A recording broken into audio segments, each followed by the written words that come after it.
Hello, my name is Leah Orr, and I am reflecting on a public address by the public speaker Ben Shapiro. And I chose him because he stands really strongly on a stance that I very much disagree with because I think it's harmful to a lot of people, which is that systemic racism doesn't exist. Um, I guess thinking critically about where he's coming from and putting aside prior beliefs, I could see how he would think that since it's not directly affecting him, but um, how do I say?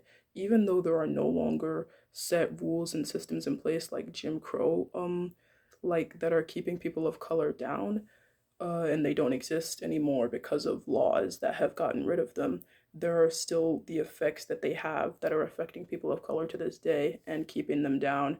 And it's a cycle, but he wouldn't know that because he's a white man and he's not experiencing that. So I don't really agree with that, and it's very harmful to be perpetuating that belief. So a public address that I've chosen by him is a testimony that he's given advocating for free speech at a congressional hearing in 2017.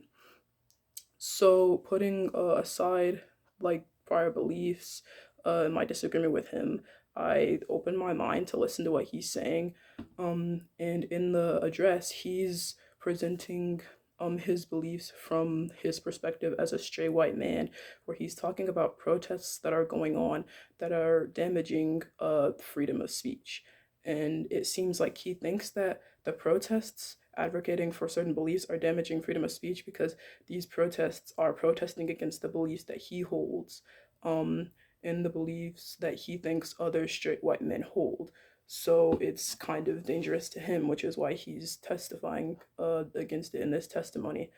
Um, he speaks with a clear and concise tone throughout, but there are some parts where he gets a bit disrespectful with the party that he's talking against because he starts to make jokes and talk down on the people protesting without thinking critically about why they would have these beliefs.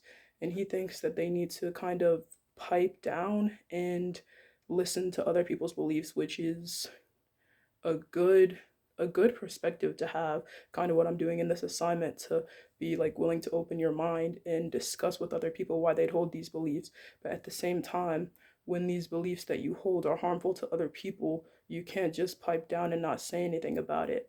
So in this instance, I think that I would have an ethical responsibility to address what he's saying because it's very harmful. And while I see why he would believe that as a straight white man who thinks that his rights and freedom of speech are being taken away, um, I don't think he realizes that him arguing against these protests is also taking away their freedom of speech. So I do think I have an ethical right to respond. But reflecting on my experience, like listening to the video with an open mind, and considering what he's saying fully, I was a not a bad experience. Usually, I just swipe past Ben Shapiro videos or whatever he's saying because it's often not something I agree with, and I kind of try and keep a peace of mind. But listening to this has like been really helpful to see why he understands that. I still don't really agree with him for his stance on systemic racism, but it was helpful to learn how to listen to people I disagree with moving forward.